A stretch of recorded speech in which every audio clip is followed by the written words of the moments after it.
Trading Nut, episode 6. Traders, they will often spend years and years without making any significant or any progress at all, and they never really take the time out to understand what is going wrong. The market's going to do something. Your job is not to fight it. The market never, ever runs away. It's always there. That personal diary of trading will make you a much better trader than... I could be right about the direction, but wrong about the trade. Don't focus on the monetary side. Trying to make too much money on a trade is what I have seen killed every trader. Your losses offer you some of the greatest insight you can find into your mistakes. Relax, learn the process. Candlestick pattern trading is a freaking trap. Don't be in a rush to become a millionaire. Let the market tell you what the market wants to tell you. This podcast is not financial, trading, or investing advice of any kind. What's up, traders? Welcome to another installment of the Trading Nut podcast. I'm your host, Cam Hawkins, and today we've got Rolf Schlotmann on the show. Now, Rolf is the second in the pairing at Trade Society. So we've had his business partner on, Maritz, episode 124. So if you want to check that out, that was of the actual 52 Traders podcast. So we've got Rolf on here, and he drops a whole lot of value in this show.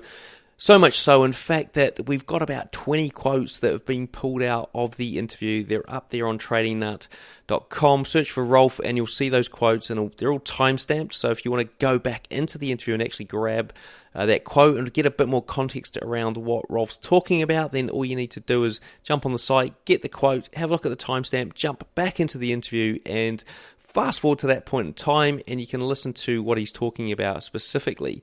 Now, the reason I sort of have gone on about these quotes is the fact that one of the quotes that he did mention in the show, I don't think we actually included this in the show notes, but one of the things he mentioned was something that I took on board myself as a really good tip, because it's something I'd noticed I wasn't doing recently, which was entering my trades at the end of a candle closing.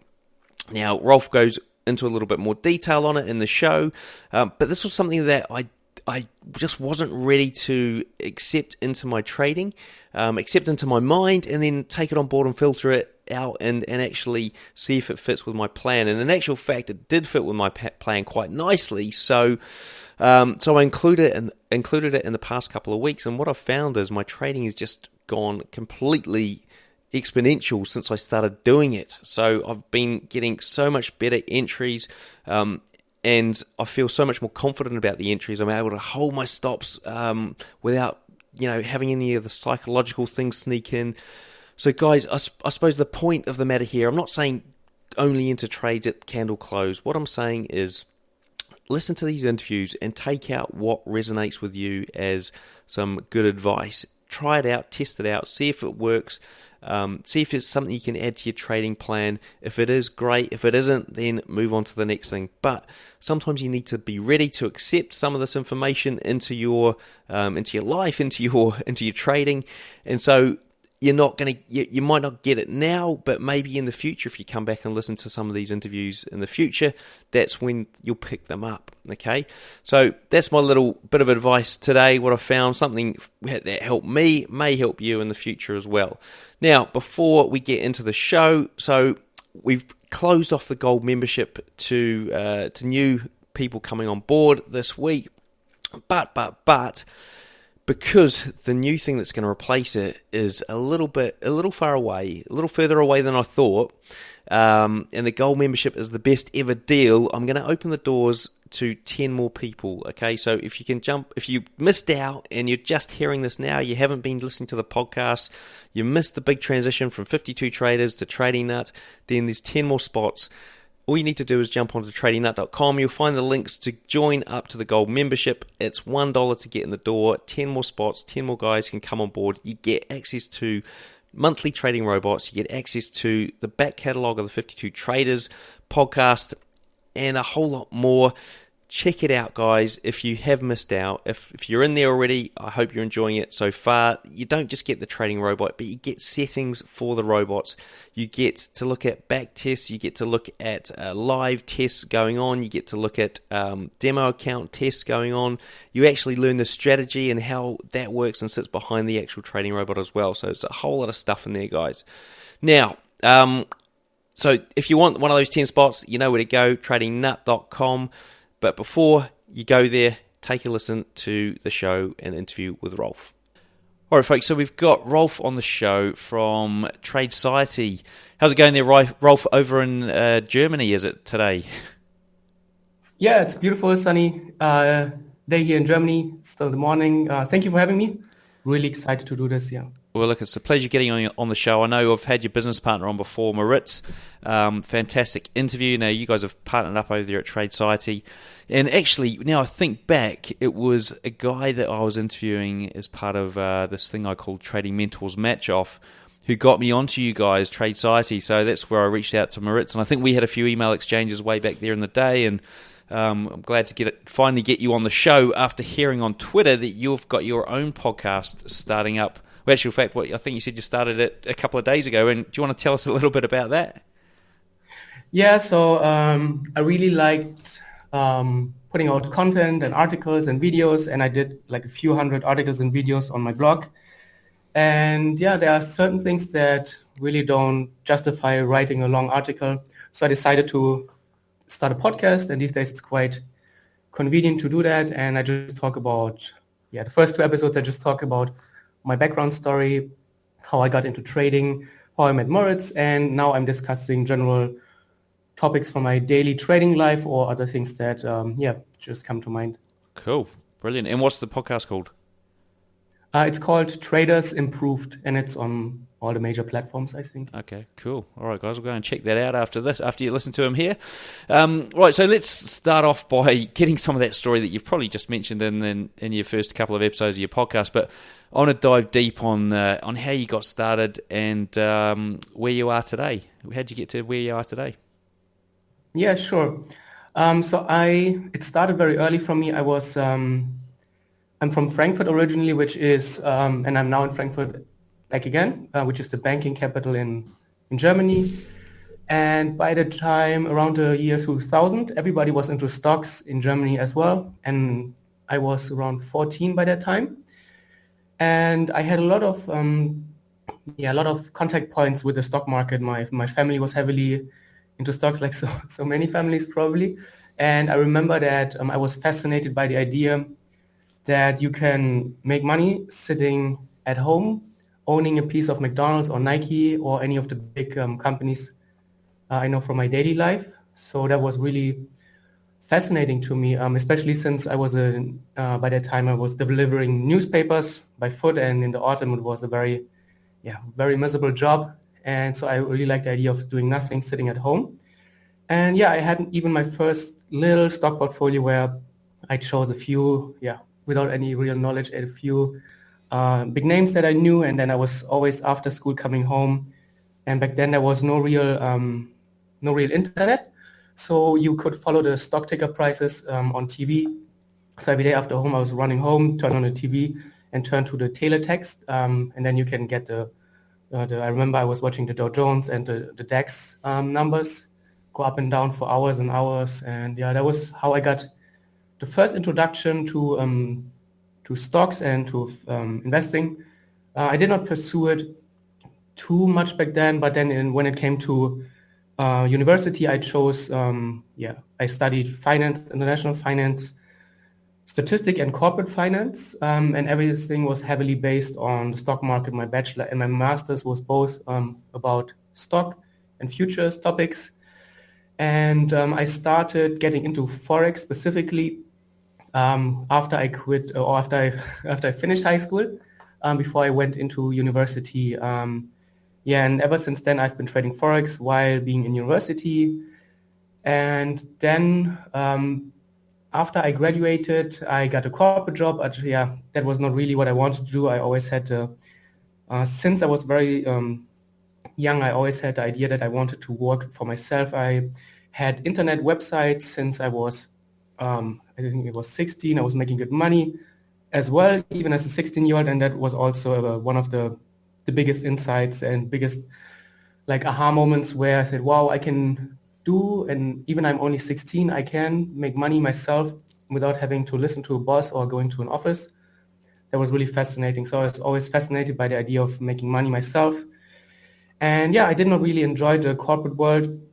I had a very good job, and then, but it still wasn't for me. I didn't like the idea somebody was telling me when to come that I had to ask for holidays or all that stuff. Yeah. That we're all familiar with. And I do remember Moritz mentioning, and I'm pretty sure it was his interview, where he was sneaking into his room, into meeting rooms, or booking out meeting rooms for an hour when he was working for some massive car company or Nissan or someone like that. And while he was doing his project management role, you'll be able to confirm if he was doing that. And he was doing his trading journal in the meeting rooms in between whatever else he was supposed to be doing. Clever. That's it. That's an interesting hack to get 8 hours back in your life a week and give that back to trading. I'm sure there are other ways of doing it depending on your job. Now, couple of questions. So back when you were doing the stock trading, I mean, can you remember if you had any type of strategy that you were doing, or was it just... No, I was just going by the names I knew from my daily life. I was only going for the McDonald's and the Nike and the Adidas and Mercedes. Yeah, only those. And you trade the currencies now. I mean, what attracted you into... So why did you make that shift from stocks to Forex? To be honest, I just Googled back then after high school. I just Googled how to make money online because I was already having websites, and then I stumbled across trading, and I got really interested because I already knew a little bit about stocks. So I ventured into trading, and then I came about Forex, and I really liked the idea of that you can trade currencies. Obviously, you don't have to have a big account in the beginning, which is also very appealing. The market is always open, at least 5 days a week. And those were all the things that I really liked. And then I got into Forex more and more. And even besides, or when I was in university, I bought a laptop very early on, so I could at least bring my laptop back with me to the classes. And I was following very obsessively my charts during lectures. And that's also what I think is I'm really glad now that I went to university, because it gave me the extra 5 years without having a real day job that I could focus on my trading. Yeah, so I think there's common themes here with Trade Society guys and skiving off from what they should be doing to try and get some trading in, whether or not it's university or a job. It's good tips here though. And what was that internet business that you were running like when you were 16 and making a bit of money there? Back then it was it was very popular to have websites where you collect and you publish funny videos, funny articles, funny pictures, and then you would just use pop-up advertisement, or back then it was layer advertisement, which was just sliding in. And you could really make a lot of money with those ads, because back then people really liked to click on ads. There was, I'm now in my mid-early 30s, so there was, it was like 15, 16 years ago. So everybody was really fascinated by ads. And now everyone knows exactly what they are and how they work. Okay, so that gives us a quick potted history of how you got to where you are today. So you started Trade Society, and I suppose the rest is history from there. Should we dive into your trading at the moment? I mean, do you want to give the listeners some insight into your trading? What's your trading style? Yeah, sure. So initially I called myself a reversal trader, but that really doesn't, people really don't like to hear that. So you can call it early trend following trading, because in the end, most trends start with a reversal. So what I do is I look for those turning points where the market goes from one direction into the other. And then, I really specialized in trading different patterns around those new emerging trends. Those are usually breakout patterns. I have this one core strategy, which is the early trend following, and then within that I have different setups where I trade different patterns. I use different tools based on the different market situations. I am trading more of not the short-term time frames, but I trade anything higher than the 1 hour. So I really like especially recently, the 2 hours very appealing. Lots of trades. 4 hours great. The 12 hour is a nice alternative to the daily chart, because the daily chart is a little bit too slow at times. So that's roughly what I do. And so how long would your trades last for? It depends. The 2 hour trades, they can be done within the day. The daily or the 12 hour trades, they can last for 2 to 3 weeks. But the majority of my trades is, I would say, 2 or 4 hour time frames, and then they last maximum a week. And what's your winning percentage / risk to reward ratio or reward to risk ratio? Yeah, so the different, I have patterns which are a little bit more on the riskier side, where I go for higher reward to risk ratio and I accept a lower win rate. Those can be win rate as low as at the 40s, but the win rate, the reward to risk ratio then goes up to 4 or 5 sometimes. Generally, the more conservative setups, they are roughly around 50 to 55% win rate, and then the reward to risk ratio is between 2 and 3. Cool. It's pretty high actually, 2 and 3 and 4 and 5 with those sort of win rates. Now, I suppose how did you stumble across this? Or maybe not stumble across it, but how did you get to the point where you found this core strategy that you then sort of were able to craft some sort of smaller entry signals from it? Yeah, so I started with conventional trend following, like probably so many do when they hear the trend is your friend and all that stuff. But I always found myself that I was chasing price, that I was always on the late. I was always a little bit late, and I was missing a lot of all the big parts from the move. I was just getting a little bit in between, or if I was unlucky, I was just getting the end of the existing trend. And I remember that I stumbled across an article where they talked about divergence trading. I really liked the idea of divergences because you could get into a new trend much, much earlier. And then that's where I started, just by using divergences. And then I built other things around that. I noticed that divergences often can happen with patterns such as a head and shoulders, or you often see wedges as well. And then once I just focused on this one pattern and this one trading style, I noticed so many little nuances about how the market would turn at certain points. These days I also trade traps, which also happen often around turning points where the market spikes into a previous high.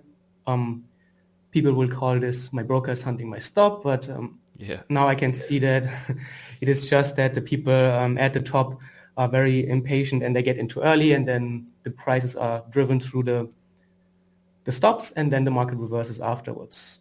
And you will, that's the beauty, I think, when people start really narrowing down their focus, and they're really only focused on one very specific area of trading, because they will pick up so many nuances. These days I add new types of setups or variations to my trading every 6 to 9 months roughly, and I'm always working on new ideas for new patterns, because you will pick up so many things, and you will see that the market is always changing a little bit, and you can adapt much easier if you only focus on one thing instead of being spread across so many things.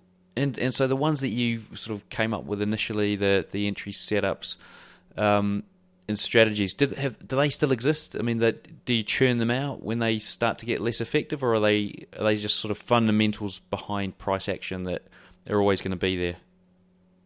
Yeah, I don't think that, there are obviously strategies which, especially when it comes to more or very fixed and static rule-based strategies, that they can stop working. But the way I trade is very adaptive. You will also rarely see that I trade the same time frame twice or within a week.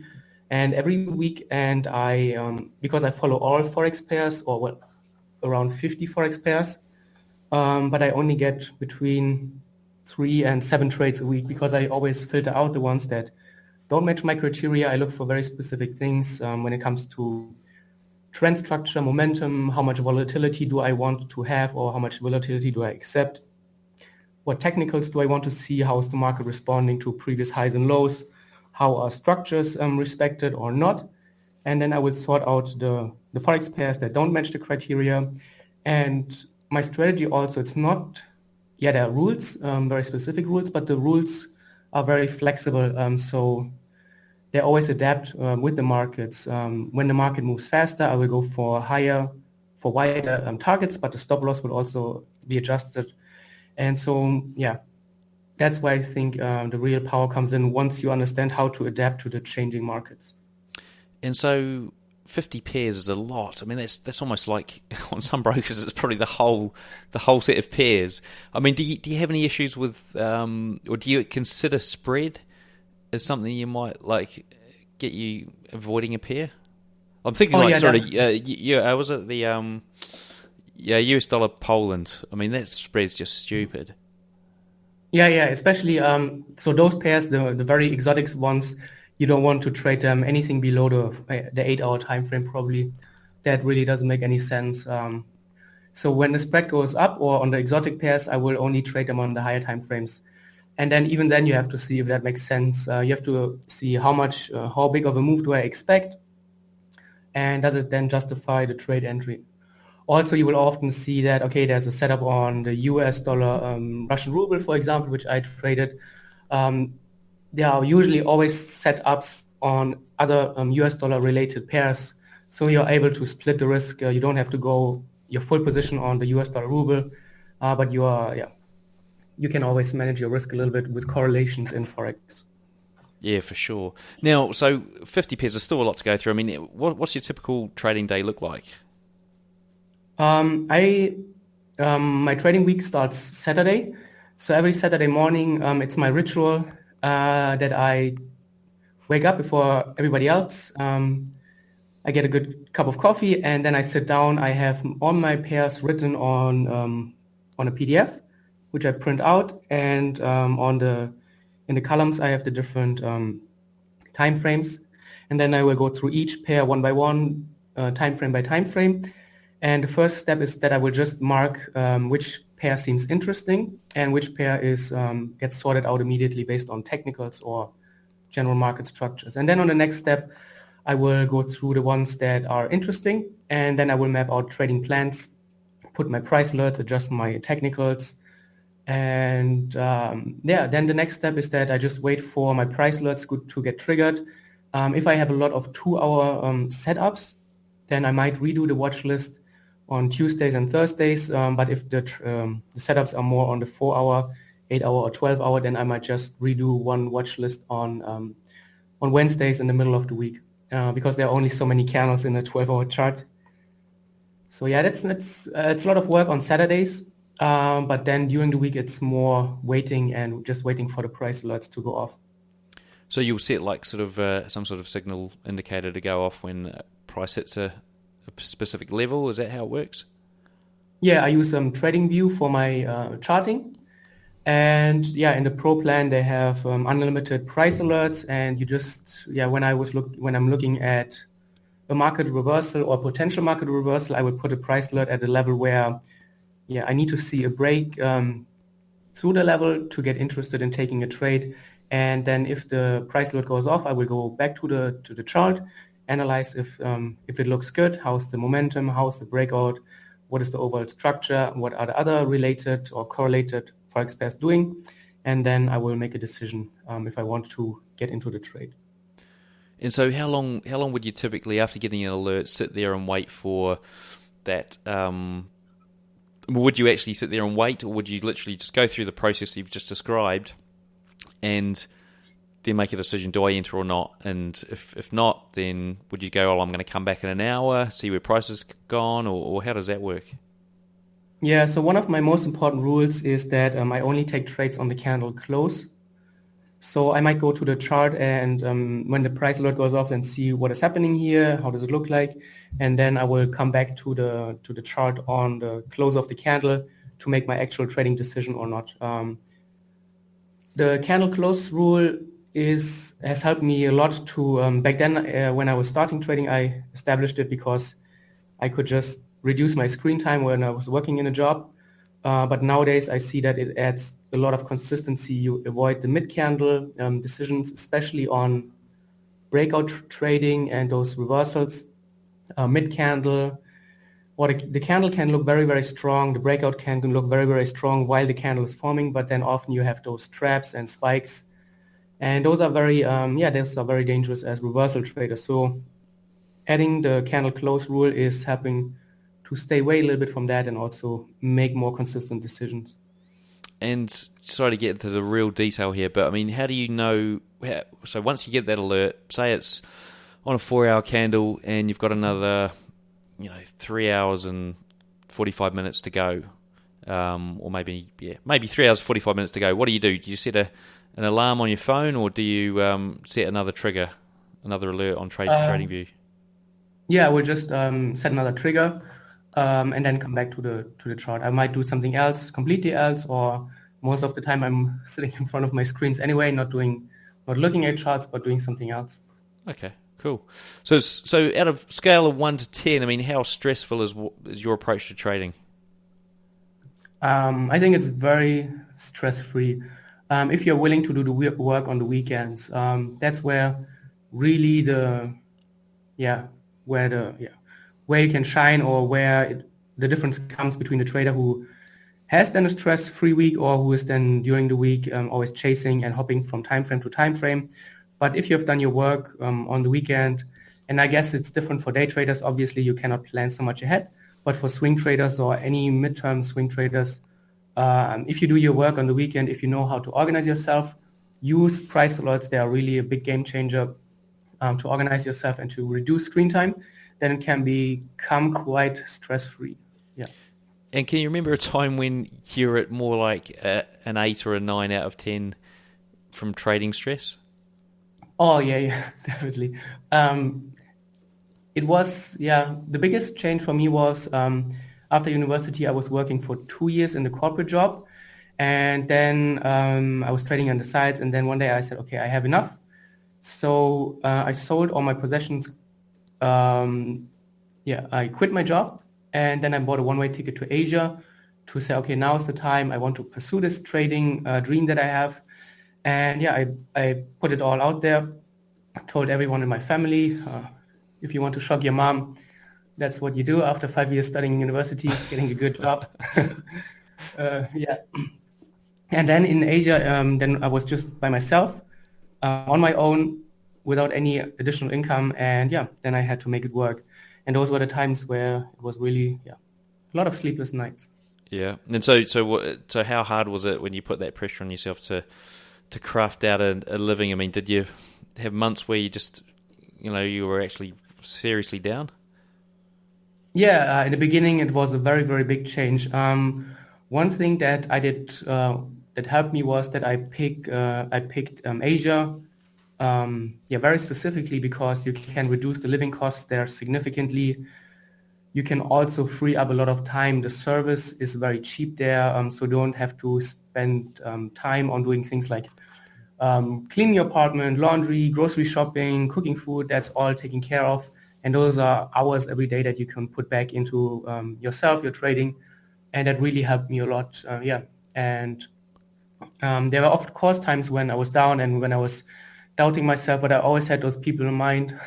When I was quitting my job, the people came to me, oh, that's the biggest mistake you can ever do. You have such a safe job, and now what you're doing, you have never even been to Asia. And that was a constant motivation. Yeah, and have you ever gone back to find out what those people are doing? Yeah, nowadays a lot of those people, they slowly message me and say, hey, how about that trading? Can you tell me a little bit more about it? Yeah, the life of a trader, eh? So we're going to divert slightly here. So what's your view on cryptocurrency trading, and do you trade them? I try to trade them. They have very nice technicals, actually, but they are very correlated. So I don't find it adds a lot of, you don't get a lot of trades out of them every now and then, especially in the higher time frames, but I prefer to stay on what works well, which is for me 80% Forex and 20% commodities, I would say. And what about ICOs? Have you ever dabbled in that? Have you got any favorites? Are they done and dusted now because of the just the public interest has waned? I'm not a very I have some initial investments in crypto from way back, but I just keep holding them, and I just try not to worry about it, and I'm staying actively away from all of that. Cool. Okay, so in the beginning, I mean, you've given us a bit of quite a good background actually, but I mean, What do you think made you different from every other sort of mum or dad trader out there trying to make it happen? What do you think what traits did you have, and what other actions did you take that you haven't really mentioned on the show already? So, I mean, I can tell from what you've said, you had an upbringing where stocks was a focus, which was good. You're young, you had this time on your hands, you didn't have a lot of responsibility, but there must be some stuff in there that made you different from everyone else, or some actions that you took that helped get you to the point where you are now. Yeah, so back then I did not realize it, but looking back now and after I've interacted with so many people and traders, I can really see that the level of discipline that I can often bring, and self-discipline, and also just doing the things that even though I don't like doing, I just do them, whatever it is, journaling or reviewing trades or putting in always those hours. And this is really what helped me, I think, over the long term. I will never, for the past 4 or 5 years, I have never missed a Saturday session, a watch list session, even when I was getting married. I was putting in the watch list time. And those are the things that are just non-negotiables for me in trading, but also in when it comes to sports or other things that I do. Just certain character traits that I noticed that are different. I will never be late. I will always be on time. I will never skip an appointment. And those are the things that I think when you can cultivate them in your daily life, then you can always also apply them in your trading. And those are really the ones that help you. I also have a very long-term approach. So I was never worried about finding an indicator or system that would just make me $1 million in the next few weeks. I always understood that, okay, what is my long-term goal? I don't want to work in an office, and I will, even if it takes 5 or 6 years, it is still going to be worth it. So I was never worried about short-term results. I was always obsessed, and I was working very obsessively day and night, never making any excuses. And I was just always betting on myself. When I quit my job as well, there was a huge gamble on myself, and those are the things I really think that stand out, and then that people should look into cultivating in themselves. So, what would be quite interesting if you could tell us, like, I suppose retail traders that are struggling, they're in that place, they're not thinking long term, they're not diligent enough. They've got a whole bunch of other stuff going on in their life, and trading's not their number one priority. I mean, what steps would you recommend they take to start getting better at that, and then becoming an income generating trader? So first of all, I would say don't worry about income generating. The first step is probably that you need to add consistency into your approach. Most people always, when I talk to them, they want consistent trading results, and they look for different strategies every week or every month, because they never have any consistent results, but they never have any consistency in their approach. And I think this is very dangerous, because if you're always changing your indicators, your tools, the way you pick trades, the way you manage your trades, how you choose entries and exits, how you size your positions, then you can look back at your trading history and your performance records, and you cannot analyze them. You cannot you cannot analyze them in a meaningful way, because every trade is based on different set of principles and parameters, and you cannot really sift through them and find out, okay, I always do this, what is costing me money, and I do those things that work quite well. But if you're always doing something different every trade, then you just cannot find out those commonalities that you need to find out and then work on them. And this is, I think, a very, very big one. Also, which comes right in the same context, I would say, is that traders should focus more on non-trading activities. I know it's exciting to try new strategies, to buy and sell and hope that you get some money out of the market, but traders, they don't put time into their everything that is around trading. They don't plan their trades. They don't really ask themselves, what are the market conditions that I want from my trading? What are the time frames that suit myself, or what are the time frames that are applicable this week based on the market variables? They don't journal their trades. They don't review trades.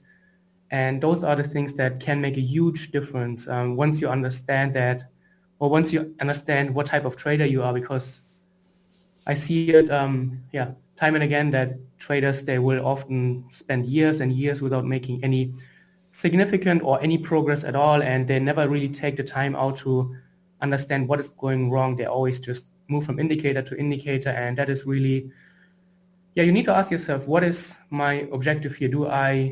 Will I keep doing this? Then, where is this going to lead you? And you need to be honest with yourself. This is just going to be a huge waste of your time and your money. But on the other hand, why not just put in 1 or 2 years of focused work and then see where this brings you? And this is, I know it is not a good selling point, but you just have to do the work that is necessary, and that you need to do that. We see it, or you can see it everywhere in today's society. Everybody's looking for the quick fix diet, the 30-minute ab workout, and all those shortcuts. And then they use the same mindset to trading, but that's not how it works. And if you bring a 9-to-5 mindset to trading, which is more geared towards entrepreneurial thinking, then this is just setting you up for disaster. And so one of the things, and I think there's so many reasons that people do what they do, and I think one of the things around the whole strategy switching issue is the fact that they try a strategy and it doesn't work. I mean, how do you sort of help people through that thought process of, well, I've tried it, it didn't work, and so therefore I'm going to try something else? Or if it's never going to work, when do you sort of know that I need to shift on to something else? How do you sort of get around that one? Yeah. So first of all, you need to ask yourself, why didn't it work? It's the same when people come to me and say, oh, I'm stuck in a losing streak, my system sucks. And then when I dig deep with them and then I ask them, so you ever looked at your losing trades? And you need to ask yourself first, for every trade or for every losing trade, what is the reason that caused the loss? And you have two options. One is that you are the one who broke the rules and you just did not follow the plan.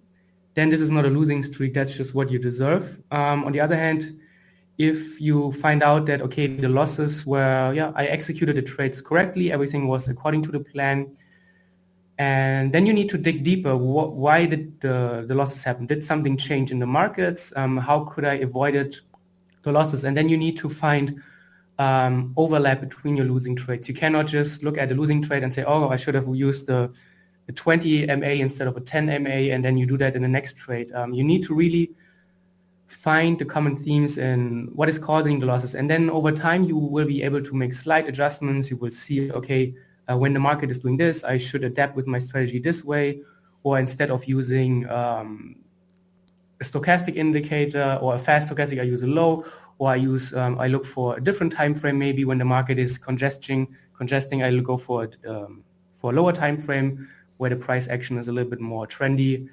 And this is, I think, how you can understand not only losing streaks better, but also when a system works and doesn't. I think when traders say my system doesn't work, it's always, or it's 99% it's the case that they are just not following the system. Okay, right. So that's the key thing, is go and review what you've done and does it follow the system.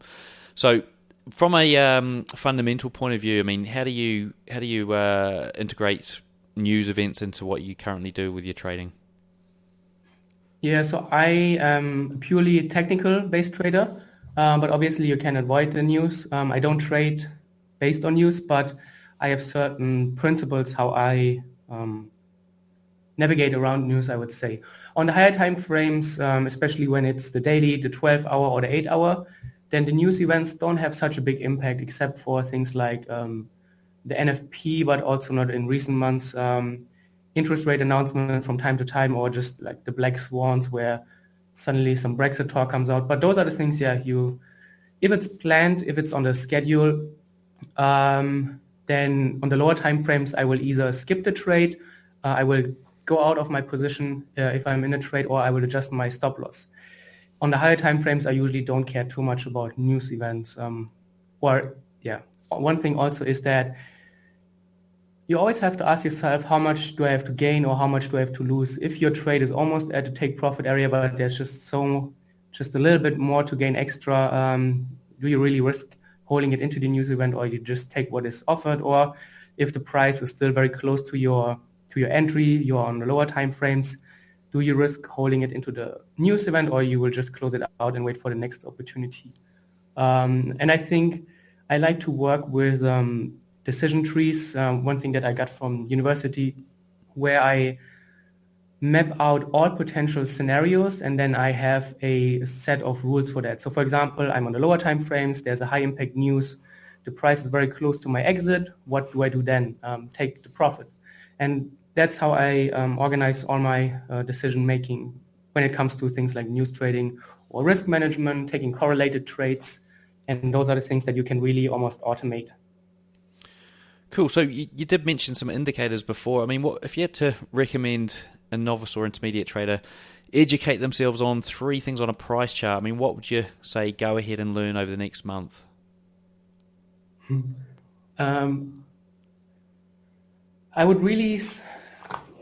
traders always say that indicators are not working, they're lagging, or they're whatever. And when I then ask the trader, have you ever taken the time to really look at the formula of the indicator? I've yet to meet a trader who says yes. Nobody really understands what their indicator is doing.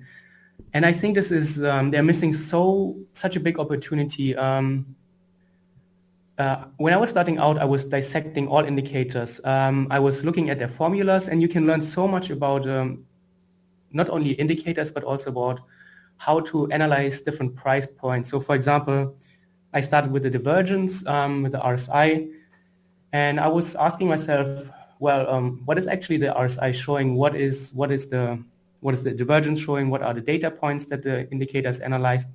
And what has to happen really to get a divergence? And then you start to understand, okay, the RSI is analyzing price in such and such way, and the divergence happens when those conditions are met. And nowadays, or if you have some experience, you don't need to put an indicator on your chart. You will always, or I can pull up any time frame, any chart, any market, and I can tell you what the RSI is going to be as a reading, because I understand the formula. And indicators have very, very basic math. They don't use anything that is really complicated. So you can do that. You can understand an indicator within a day, and then you can pick up so many cool things about how is the stochastic analyzing how the market is pushing into a range, how is the momentum analyzed, and then this is going to help you see the charts in a very, very different way. And then you don't need indicators because you know what they are doing, and this is going to be a very big step forward. So yeah, start with RSI, what I really like, stochastic and the MACD. You have pretty much all information there. Look at the formulas and really understand what they're doing, and then you will get ideas on how to combine the different information that you get to create a meaningful trading strategy. And it's also such a fun journey, or maybe I'm just being a little bit nerdy, but it's really, I really enjoy that type of stuff, yeah. Cool. I think that's a good answer because, a lot of people or other guests will just say, RSI and stochastic and MACD, but I think going in a little bit deeper and saying, hey, look, great, these indicators have some value, but look at the formula so you understand why they're being drawn the way they're being drawn, and it's going to help you out a lot more. Right, I'm going to head into the quick fire round here, so we're going to fire some questions at you. Some of them do require a little bit more of a quick fire answer, but you'll work that out along the way. So, how long did it take you to go from trading newbie to consistently profitable? From when I started, I've been 12 years into Forex, and after 6 years, I felt comfortable to quit my job and move to Asia. What's your mental approach to trading, and do you have any special techniques you can share with us?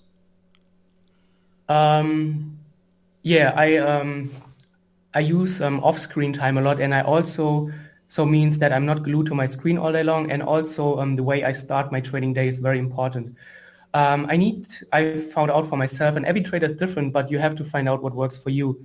I cannot start my trading day if I haven't done exercise in the morning, be it a run or a gym session, a yoga class. It just helps me clear my mind. And I would never attempt to start my trading day if I haven't done my, and that's very important for me. Cool. What's your favorite entry setup?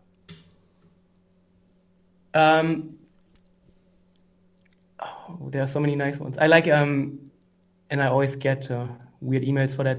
I really like head and shoulders. And there's so much more. Don't say, oh, head and shoulders is a retail pattern. There's so much about a head and shoulders, which, again, if I can just elaborate a bit, don't approach technical analysis from a surface level standpoint where you say, oh, okay, this is a moving average crossover, get in. This is a pin bar, okay, I short. Head and shoulders is a retail pattern, doesn't work. There's so much about head and shoulders. How do the head and the left shoulder differentiate?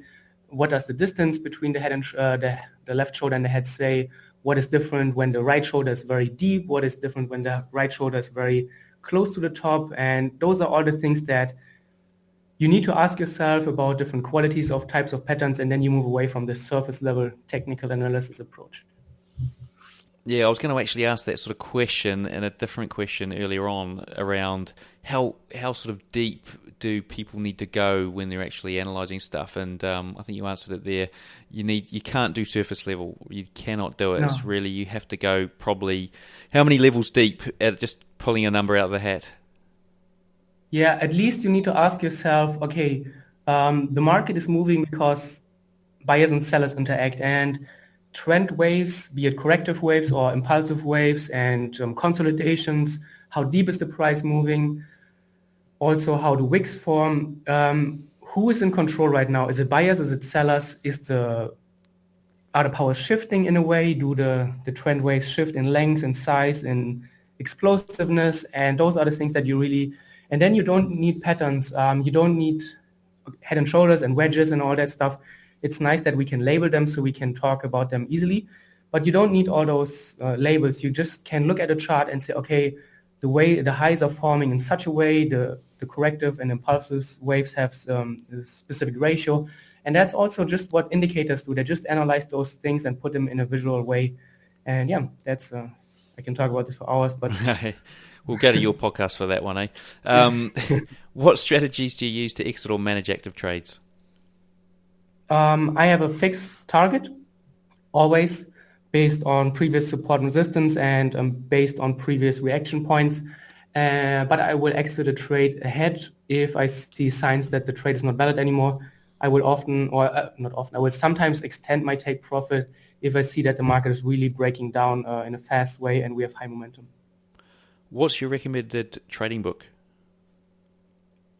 Champion Trader from Marty Schwartz. If there was one thing, okay, we'll check that out. Put it in the show notes. If there was one thing you'd recommend any retail trader spend the next month mastering, what would it be? Why, and how could they go about mastering it? Don't focus on your P&L. Pick one setup and really try to understand it on a very, very deep level. Take screenshots from trades based on the setup, and take screenshots based on the setups that you did not take, and then analyze what do they have in common and what is a good setup and what are the rules around a good setup. What's your preferred broker and trading platform? I love TradingView.com. I recently just met the guys from TradingView.com. I think that nothing comes close to TradingView right now. They're just absolutely crushing it. And so when you say you met the guys, where'd you meet them and in what capacity? Moritz and I were invited to give a talk in Krakow, Poland. And for everybody if you're looking for a very underrated holiday destination, that's the place to go. It's beautiful, amazing food, nice people, great city. And we were at this, it's called FX Cuffs. It's a great, it's the biggest Forex Expo in Eastern Europe, I think. And Moritz and I were giving a talk, and then we met the TradingView was there as well. And then we just, they knew us. We did the most viewed video on YouTube about TradingView, and then we just talked about. Ah, right. Okay, cool. So what was your worst ever trade? I remember it. It was in university, and I did not have a good strategy back then. It was very, very early on, and I had this idea that I was just looking for, on a very short-term time frame, before I went to a higher time frame, that I was just looking for morning breakouts, and I was looking for a tight morning range, and then I would just put a pending order above and below the range, and I would just wait until it gets triggered, and if the market turned around, I would double my position and get into the other direction, and then I would always double my position until it worked out. But yeah, then this one day came where I had to double and double and double, and then yeah, that was my account. The old martingale, eh? That just never works. Yeah. If you could leave our listeners with one piece of advice, what would it be? Take your time. Make sure that you always enjoy the process, and especially avoid the noise that is in social media. Focus on yourself. Don't compare yourself to other people where somebody else is. And yeah, just be patient and have realistic expectations.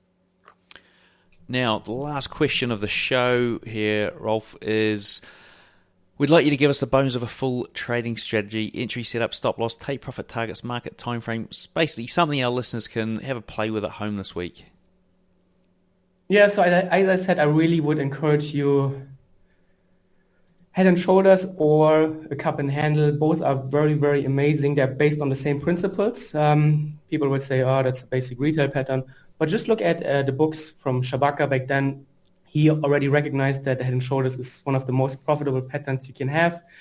And analyze how you can trade a Head and Shoulders. Look at the different components of a Head and Shoulders. And then, yeah, just they pop up everywhere across all the time frames. I was just looking at my list of trades that I traded this week. Australian dollar, Japanese yen. There was a very beautiful cup and handle breakout. US dollar, Russian ruble, 12-hour cup and handle breakout. So those are the things that you will find them time and again. You get plenty of trades per week. So Head and Shoulders, try to analyze how does the neckline break, when do you get a retest, when not, and then stop loss should go always above the neckline, give it a little bit of room that you're not impacted by short-term stop runs. Don't move a stop to break even, very, very bad amateur retail mistake I think I see people make again. And if you are new, a good way to approach targets is go for 2R, so 2 times the stop loss, and then over time you will figure out different target techniques yourself. Nice. Yeah, the old moving your stop to break even has never worked out for me either. Always get stopped out. It's ridiculous. The high percentage of being stopped out at break even is incredible. Right, look, thank you very much for coming on the show, Rolf. It's been an absolute pleasure having you on, getting the pair on from Trade Society. Now, they've both been on the show. Look, I hope you have a great day. Yeah, thank you. It was a pleasure. I really had fun. And Moritz already told me that he really enjoyed his podcast. And I can see why. Brilliant. Thank you again for having us. Cool. Big thank you to Rolf for sharing with us today. Everything we've discussed here, along with all the links, are going to be in the show notes. To find them, simply search for Rolf in the search box on tradingnut.com. Until next time, I wish all my listeners trading happiness and success. All right, folks, so there you have it. Hope you enjoyed that interview. Now, do check out the quotes from that interview on the tradingnut.com site. If you want one of those 10 spots left for the gold membership, and it's going to be gone forever, guys. So if you want them, then jump over to tradingnut.com and you're going to get access to it over there. Until next time, I hope you have a great trading week. Catch you then.